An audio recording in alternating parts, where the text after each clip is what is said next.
Primero, ¿el huevo o la gallina?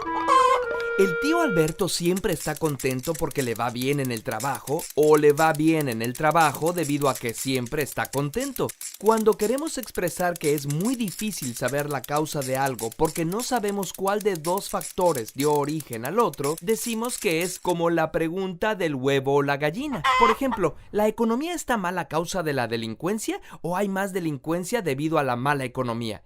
Es como preguntarse qué fue primero, si el huevo o la gallina. Esta pregunta ha servido como metáfora sobre el origen de las cosas desde que Aristóteles la formuló. Él decía que como toda ave debe provenir de un huevo y todo huevo debe provenir de un ave, entonces tanto aves como huevos debieron haber existido desde siempre. Y lo mismo los humanos y todo en la naturaleza. ¿Será así? La pregunta del huevo y la gallina nos lleva a preguntarnos sobre el origen mismo del universo. Pero por ahora concentrémonos solo en huevos y en gallinas desde el punto de vista de la biología evolutiva. Los huevos han existido desde muchos años antes que las gallinas. Lo más probable es que los primeros huevos fueran de corales, hace 542 millones de años. Luego pusieron huevos los insectos, después los peces, los reptiles y luego los dinosaurios, hace poco más de 230 millones de años. Las primeras aves convivieron con los dinosaurios y aparecieron hace unos 150 millones de años. Si hubiera humanos en esa época, ya se podrían haber preparado un buen omelette. Ah, pero tú quieres saber cuál fue el primer huevo de gallina. Bueno, eso depende de tu definición de huevo de gallina. ¿Es un huevo que tenía un embrión de gallina dentro o un huevo que fue puesto por una gallina? Si hablamos del primer huevo que tenía un embrión de gallina dentro, la respuesta es esta. La primera gallina no nació de un huevo puesto por un ejemplar de su misma especie. O sea, sus papás eran dos animales muy parecidos a los gallos y las gallinas actuales, pero no exactamente. Estos animales pertenecían a la especie llamada gallo banquiva, que todavía existe en el sureste de Asia, posiblemente cruzados con las especies gallo gris y gallo de Ceilán. Esto ocurrió en China hace unos 7400 años. Su hijito o hijita fue una pollita mutante más fácil de domesticar y que ahora conocemos con el nombre de gallina. Esta nueva gallina puso el primer huevo gestado por una gallina de acuerdo con la segunda definición. Curiosamente. Qué interesante, ¿no, jóvenes? Buenos días, les habla su profesor de historia, el maestro Alejandro Geraldo, esta vez para ver el tema correspondiente a esta semana.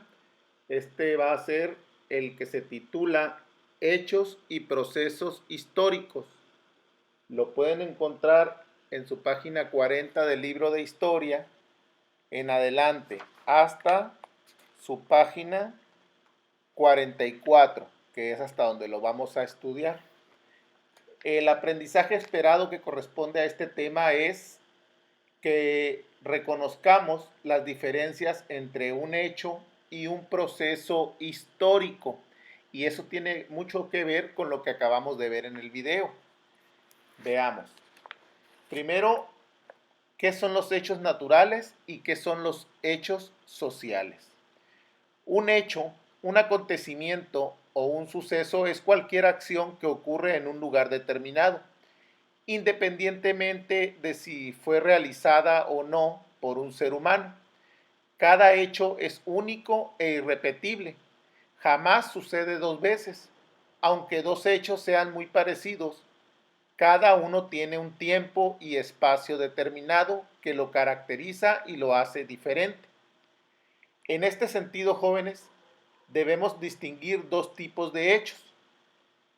Los hechos naturales, que son acontecimientos que ocurren en la naturaleza, como por ejemplo los eclipses, los huracanes, los temblores o las erupciones volcánicas, entre otros más.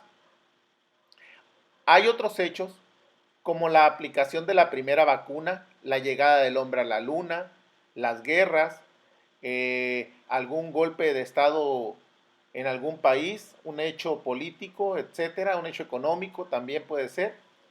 Y a estos los llamamos hechos sociales. De estos, para nosotros los más importantes serán los hechos sociales, porque de ahí se desprenden lo que vamos a estudiar, que es lo que se refiere al tema que es un hecho histórico. De los diversos hechos sociales, jóvenes, los más importantes para los historiadores son los que les ayudan a entender las acciones de las personas. Buena parte de esas acciones generan documentos y vestigios que contienen datos acerca del pasado. Pero no toda la información que se encuentra en esas fuentes es histórica. Un requisito para que sean históricas es que los datos sean importantes o relevantes para entender un proceso. Dentro de este conjunto de hechos históricos de los que estamos hablando, podemos distinguir acciones individuales y colectivas, como siempre en los seres humanos. Las acciones individuales son las que resultan de las decisiones de una persona y que afectan su relación con las demás. En cambio, las acciones colectivas son igual de relevantes para entender la historia, pues dan cuenta de las relaciones entre las personas. Hablando en este sentido, jóvenes, los hechos históricos no son aislados, pues son parte de una cadena de acontecimientos. Cuando somos capaces de reconocer la relación que exista entre un hecho y otros, podemos afirmar, jóvenes, que existe un proceso histórico. Por ejemplo, jóvenes, si ustedes están observando este video, se darán cuenta que las imágenes que se presentan y la serie de secuencia que lleva nos está hablando acerca de un tema que es histórico y ustedes fácilmente lo pueden reconocer puesto que lo vieron en la primaria. Si observan con cuidado se darán cuenta que se trata de la conquista de los pueblos mesoamericanos por parte de los europeos. En este caso, pues, podrían ser los españoles. Y ese sería un ejemplo claro de cómo podemos nosotros ir enlazando el conocimiento con el que contamos cuando vemos imágenes referentes a un tema. Entonces aquí estaríamos hablando de un proceso histórico, puesto que lo que estamos viendo tiene relación entre sí y pertenece a un periodo de la historia que nosotros podemos ubicar si ya tenemos un antecedente previo, como por ejemplo ustedes que ya estudiaron el tema de la conquista en la primaria.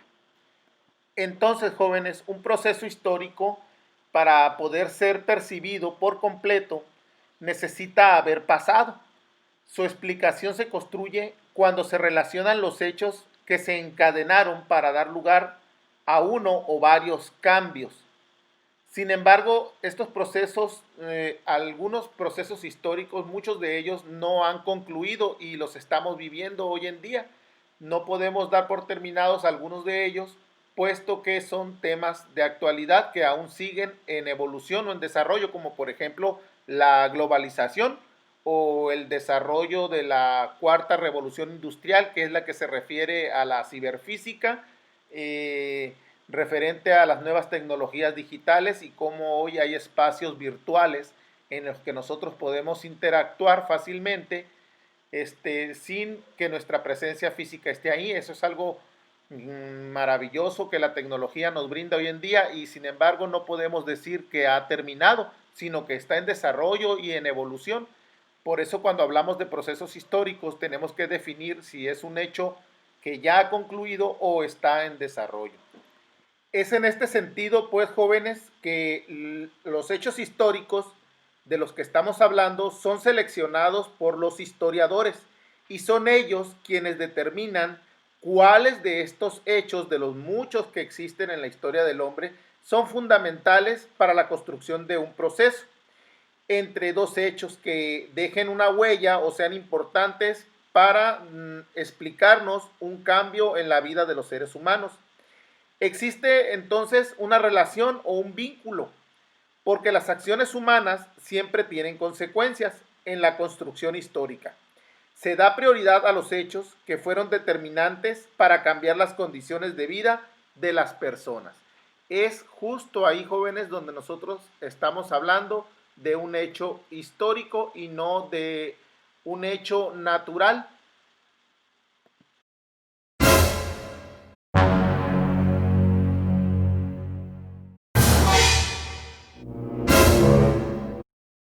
Muy bien, jóvenes. Una vez que hemos hecho una diferencia entre lo que es un hecho natural y un proceso histórico, ahora veamos cuáles son los elementos indispensables en el estudio de la historia, en los hechos históricos. En este caso, nosotros podemos ubicar 4 elementos importantes, que son.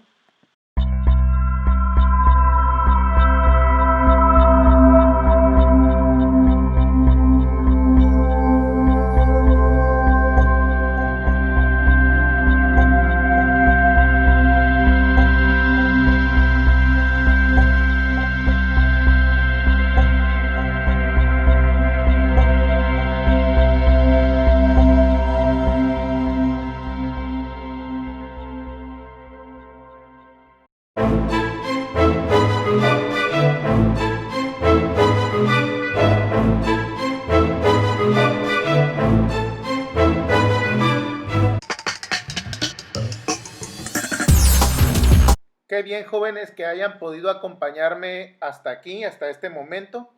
Ahora, ¿qué les parece si hacemos algunas actividades de reforzamiento que nos permitan una mejor comprensión de este tema que hemos visto? Para eso vamos a trabajar con nuestro libro y nos vamos a ir a la página 42, donde se reconocen cuáles son los elementos indispensables en la historia, los que ya mencionamos. Vamos a elaborar una investigación en nuestro cuaderno en donde vamos a escribir la información que le corresponde a cada uno de estos elementos que son indispensables en la historia. Vamos a comenzar por el espacio, continuamos con el que se refiere al tiempo y después pasamos a aquel que nos describe qué son los ámbitos. Y por último, hasta la página 46 vamos a encontrar cambios y permanencias, que sería algo así como una conclusión acerca de cómo los hechos históricos modifican y cambian la vida de los seres humanos. Ahí vamos a escribir también a qué se refiere lo que es cambios y permanencias.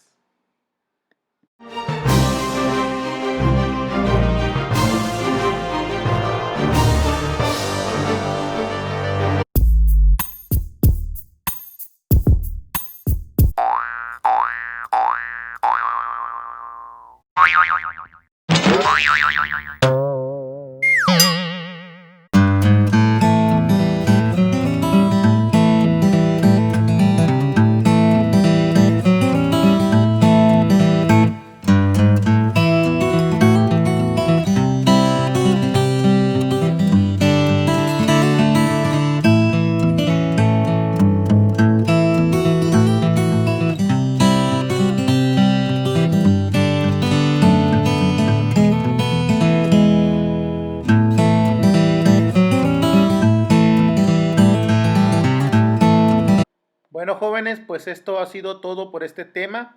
Espero haber sido claro en su explicación. Quiero desearles la mejor de las suertes y mucho ánimo para sus actividades que corresponden a este tema. Bonita tarde. Hasta luego.